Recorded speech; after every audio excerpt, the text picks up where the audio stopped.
오늘은 6월달 새롭게 나온 65세 이상 어르신분들에게 도움될 만한 혜택, 뉴스를 빠르게 정리를 해볼 텐데요. 새롭게 정부가 바뀌면서 알려진 시니어 관련 뉴스들과 6월부터 현재 신청을 받고 있는 노인 혜택들을 정리를 해봤습니다. 영상 순서에 보이시듯 현재 신청을 받기 시작한 정책들이 많습니다. 네 가지 내용 꼼꼼히 확인해 보시고 필요한 뉴스들은 체크해 두시길 바라겠습니다. 좋아요, 구독 한 번씩 해주시고 바로 보러 가시죠. 먼저 6월 9일부터 2025년 새로운 에너지 바우처 모집이 시작되었습니다. 에너지 바우처는 취약계층에게 냉방비, 난방비, 도시가스, 전기료 등을 지원해주는 제도인데요. 지원 금액은 1인 약 29만 원, 2인 가구 약 40만 원, 4인 가구 약 70만 원을 지원합니다. 대상이 된다면 꼭 신청하셔야겠죠. 신청 대상은 생계, 의료, 주거, 교육급여 수급자 중에 만 65세 이상 노인, 영유아, 장애인, 중증난치 질환자, 한부모 가족 등 대상자가 본인이거나 일명이라도 세대원으로 있으면 신청 가능합니다. 특히 어르신분들 이 정책 모르시면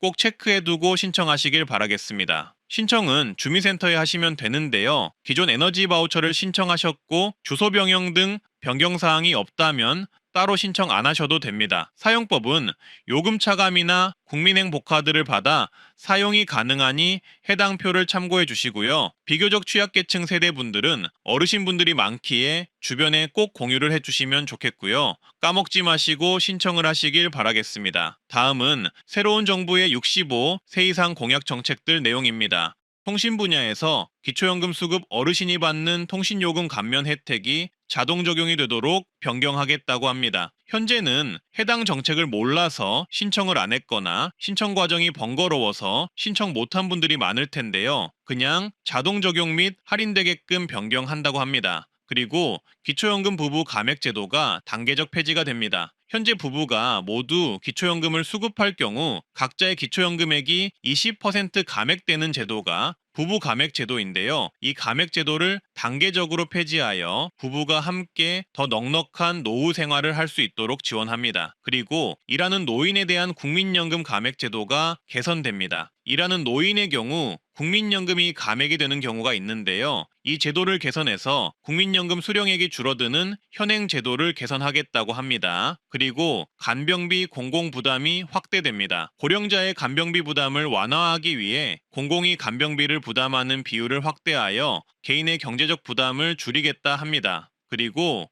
임플란트 건강보험 적용 연령 하향 및 보장 개수가 확대가 됩니다. 어르신분들의 구강 건강을 위해서 임플란트 개수를 현재 2개에서 그 이상으로 확대를 한다는 것인데요. 해당 정책이 시행되면 기존에 2개만 임플란트 받았던 분들도 추가적인 임플란트 혜택을 받을 수 있을 것으로 보입니다. 그리고 무상 어르신 패스가 도입됩니다. 교통 정책인데요. 해당 패스는 정액권으로 광역교통망을 거리 비례 추가 요금 없이 무제한으로 이용할 수 있는 정책이라고 합니다. 구체적인 내용은 향후 정책이 나와봐야 알 수 있을 듯하고요. 그리고 노인을 위한 생애 전환 문화 패스가 도입된다고 하는데요. 문화 관련 지원으로 예상됩니다만 구체적 내용은 나오지 않았습니다. 그리고 주택연금 제도를 확대해서 가입 대상을 완화하겠다고 하고요. 또한 방문 진료 서비스가 확대될 듯합니다. 격오지 방문 지원이나 노인들을 위한 방문 진료 서비스 등 이 공약이 되었습니다. 그리고 중증호흡기 질환 조기 진단 및 예방적 치료 강화가 약속되었는데요. 현재는 독감, 폐렴, 코로나, 결핵 등에 대한 어르신 지원이 있는데 추가적인 정책이 나올 것으로 보입니다. 또한 주택 정책으로는 고령자 복지주택을 확대하고요. 은퇴자들이 모여 살 수 있는 대규모 거주시설을 구현하겠다고 합니다. 그리고 경로당주 5일 급식 지원 등을 포함해서 노인 여가복지 시설 지원을 확대하겠다고 하고요. 고령 운전자 페달 5조작 방지 장치 구매 시 지원을 확대하는 정책도 공약을 했습니다. 그리고 어르신 실버 여행 지원 정책 공약이 있었고요. 노인 스포츠 강좌 수강료 지원의 공약이 있었습니다. 6월 5일 이재명 대통령이 취임 후 첫 비상경제점검 TF 회의를 주재했습니다. 대통령의 핵심 워딩으로는 2차 추가 경정 계산 추경, 편성을 통해 내수 활력을 살릴 직접 지원 방안을 검토하라 라는 것이었는데요. 해당 회의 직후 기획재정부가 내부적으로 추경 총액 20조 원에서 30조 원 플러스 알파로 가닥을 잡고 있는 가운데 소비 쿠폰이자 재난지원금의 몫을 최대 13조 안팎으로 시뮬레이션 했다는 사실이 복수 언론을 통해 확인이 되었습니다. 따라서 현재 전국민 재난지원금 안건이 전국의 주요 현안으로 급부상하고 있는 상황인데요. 현재 진행 상황을 더욱 구체적으로 설명을 드리면 1차 비상경제 TF에서 2차 추경 검토가 공식화가 되었고 그 다음 날 언론에서 슈퍼 추경 집중 보도를 하고 추경 규모 지원금, 구체적인 액수 등이 언론을 통해 언급되었습니다. 그리고 2차 비상경제 TF에서 25만 원 지역화폐 안이 담길 것으로 언론들은 보고 있는데요. 여기에 더하여 민주당의 서영교 의원이 기자회견에서 전 국민 재난지원금 추경에서 적극 검토하겠다는 발언을 하기도 해서 현재 이 전국민 재난지원금 실현 가능성이 상당히 높아졌음을 시사하기도 했습니다. 현재 유력안으로는 지역화폐를 1인당 25만 원씩 지급하는 방안이 거론이 되고 있고요. 사용 기한을 3개월에서 6개월 등으로 정해두어서 기간 내에 소진하게 하는 방식과 대형마트 온라인 플랫폼 일부 제외하는 방식으로 진행될 것으로 추정되고 있습니다. 또한 저소득층을 위한 추가 지원 및 소상공인을 위한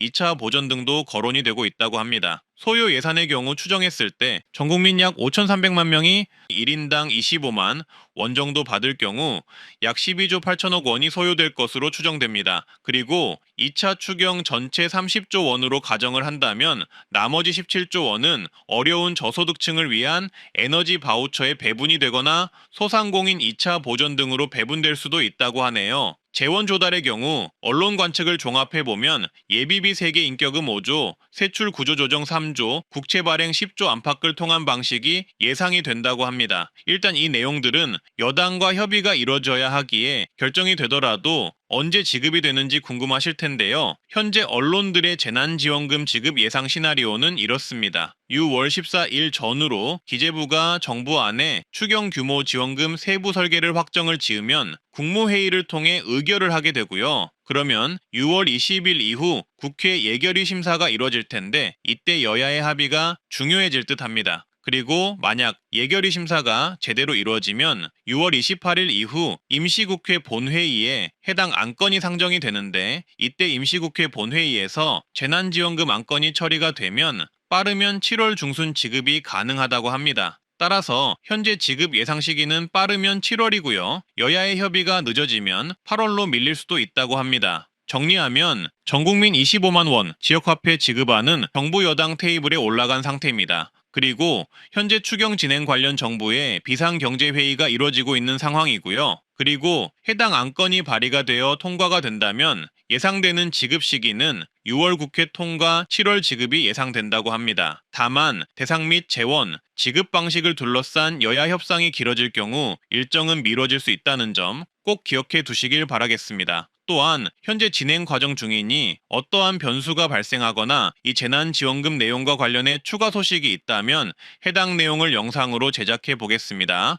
6월부터는 1인당 35만 원 지원을 받을 수 있는 평생교육 바우처 2차 모집 기간이 시작됩니다. 이 내용 시니어분들이 필수적으로 확인하셔야 하는 게 예전에도 몇 번이나 말씀드렸듯이 2차 모집 기간에는 65세 이상 분들이 신청이 가능한데요. 바로 예시를 보시면 충남의 경우 6월 17일까지 2차 모집 기간입니다. 65세 이상도 대상으로 포함이 되어 있는 것을 확인하실 수 있습니다. 다만 추첨식이라 일부 어르신들만 참여가 가능합니다. 서울 강동구는 2차 모집이 6월 26일부터 시작한다고 합니다. 이처럼 전국에서 1인당 35만 원 평생 교육 이용권 지급이 되는데요. 2차 모집이 6월 중으로 각 지역별로 시작이 되며 65세 이상을 대상으로 모집을 할 예정이라고 합니다. 따라서 저도 영상 보시는 시니어분들이 이 정책 놓치지 마시라고 현재 6월 중에 신청하라고 강조하고 있는 건데요. 문제는 각 지역별로 모집 기간이 다르다는 것입니다. 따라서 각 지역별 평생교육 이용권 상담센터 전화번호를 남겨놓을 테니 2차 모집 신청기간 등을 확인해 보시고 해당 정책을 희망하신다면 신청기간에 꼭 신청을 해보시길 바라겠습니다.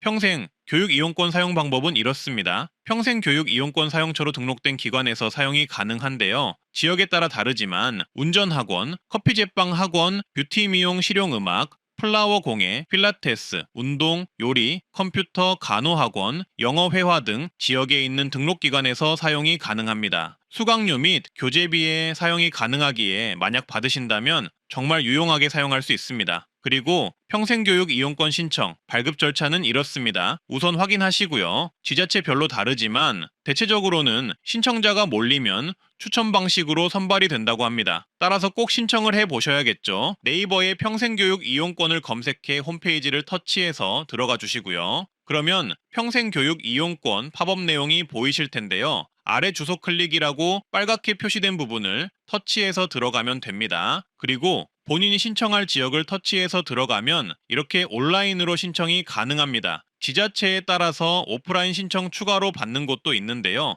그럴 경우 아래의 공고를 확인하셔서 해당 지자체의 접수처를 확인해 주시는 게 좋겠습니다. 평생교육 바우처 이용권 선정 방식은 일단 자격 확인을 먼저 하고 지원자가 많을 경우 온라인 추천 방식으로 지급한다고 하니 꼭 조건이 되시면 무조건 신청을 하셔야겠죠. 다만 지역마다 선발 기준이 약간 다를 수 있다는 점 참고해 주시고요. 자세한 내용은 지역별 공고를 보시면 되겠습니다. 인당 35만 원에서 최대 70만 원까지 지원받을 수 있는 좋은 기회인데요. 따라서 영상을 보신 분들은 꼭 신청을 하시길 바라겠습니다. 또한 주변에 조건에 맞는 분들이 있으면 해당 내용 공유해 주시면 좋겠습니다.